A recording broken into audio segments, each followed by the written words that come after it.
আমি যেদিন গণহত্যা করেছি, আসলে গণহত্যা করেছে তো ডক্টর ইউনূস তার মেটিকুলাসলি ডিজাইন মাস্টার মাইন্ড দ্বারা প্ল্যান করে সে করেছে।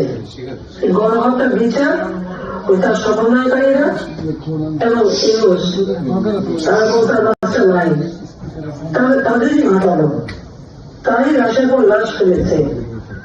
এমনকি আমাদের জিয়া রহমানের ছেলে যেটা লন্ডনে বসে আছে তার একটু সেও কিন্তু বলেছে লাশের উপর লাশ করে তাহলে সরকার পড়ে যাবে।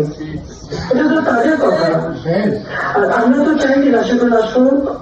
তারপর হিন্দু, বৌদ্ধ, খ্রিস্টান কার পেতে বাদ দেয়নি, প্রত্যেকে 11টা গির্জা বেরিয়েছে, মন্দির বেরিয়েছে, বুদ্ধ মঠ দিয়েছে এবং হিন্দুরা যখন আন্দোলন করলো সেই ইসকনের লিডারকে গ্রেপ্তার করেছে এবং আওয়ামী লীগ অত্যাচার শুরু করেছে তাদের উপর।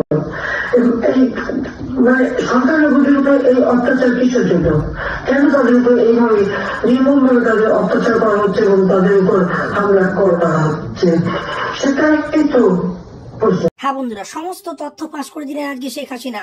শেখ হাসিনা যদি পরিষ্কার জানিয়ে দিলেন যে কিভাবে মোহাম্মদ ইউনূস কিভাবে দেশের মধ্যে একবারে দাঙ্গা বাঁধিয়ে কিভাবে সরকারে এসছে, যেটা কিনা সম্পূর্ণ একটা পূর্ব পরিকল্পিত ছিল। সেই সরকার কিন্তু এখন এই মোহাম্মদ ইউনূস সে কিন্তু হেড করছে, অন্তর্বর্তীকালীন সরকার সেটা কিন্তু সে হেড করছে। অর্থাৎ সেটা পরিষ্কার তিনি জানিয়ে দিলেন শেখ হাসিনা, যিনি কিনা এখনো পর্যন্ত বাংলাদেশের প্রধানমন্ত্রী আছেন। তিনি আগেই বলেছেন যে তাকে জোর করে একটা পদত্যাগপত্রের মতো লিখে নেওয়া হয়েছে, কিন্তু অ্যাকচুয়ালি তিনি পদত্যাগপত্র দেননি এবং রাষ্ট্রপতিও তিনি পরিষ্কার জানিয়েছিলেন যে তার কাছে কোনো শেখ হাসিনার কোনো পদত্যাগপত্র নেই। তো আজকে এটা পরিষ্কার শেখ হাসিনা জানিয়ে দিলেন।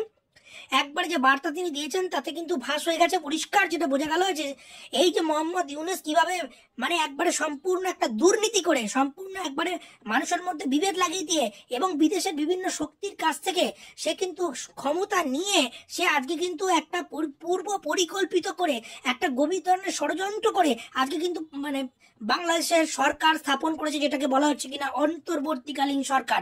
তো আজকে কিন্তু প্রধানমন্ত্রী শেখ হাসিনা একবারে যাকে বলে পোল খুলে দেওয়া সেটা কিন্তু করে দিয়েছেন এবং এর ফলে মোহাম্মদ ইউনূস তিনি কিন্তু মারাত্মক চিন্তায় পড়ে গেছেন এবং জানা যাচ্ছে যে মোহাম্মদ ইউনূস তিনি কিন্তু সমস্ত যে উপদেষ্টা আছে সবাইকে কিন্তু ডেকে পাঠিয়েছেন এবং মোহাম্মদ ইউনূস মারাত্মক চিন্তায় পড়ে গেছেন। আপনারা জানেন যে একবারে যেভাবে বাংলাদেশে হিন্দু নিধন যজ্ঞ শুরু হয়েছে এবং মোহাম্মদ ইউনূস চুপ করে আছেন, তিনি নাকি শান্তিতে নোবেল প্রাইজ পেয়েছেন, কিন্তু দেখা যাচ্ছে সম্পূর্ণ অশান্ত এই বাংলাদেশ এবং সেখানে কিন্তু তারই নেতৃত্বে কিন্তু এইরকম অশান্তি ছড়াচ্ছে। এরকমই কিন্তু রাজনৈতিক যারা নেতা রয়েছেন তারা কিন্তু বলছেন, যারা সারা পৃথিবীর যারা পলিটিক্স যারা আলোচনা করে তারা কিন্তু বলছেন যে এই মোহাম্মদ ইউনূস সম্পূর্ণ ব্যর্থ হয়ে গেছে এবং তার নেতৃত্বেই কিন্তু এইরকম একটা চারদিকে যে হিন্দু নিধন যোগ্য সেটা কিন্তু চালু হয়ে গেছে।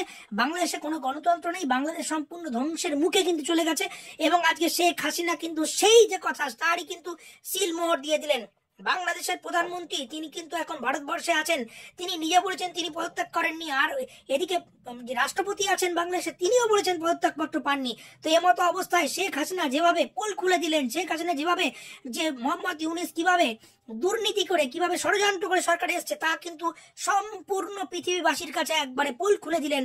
এখন মোহাম্মদ ইউনূস বিশাল চিন্তায় পড়ে গেছেন, আদৌ কি তিনি বাংলাদেশ ছেড়ে চলে যাবেন, আদৌ কি তিনি পাসপোর্ট যেটা তার রয়েছে সেটা নিয়ে কি তিনি ভেঙে পড়বেন, সেটাই এখন রাজনৈতিক নেতারা সেটাই কিন্তু বলছেন।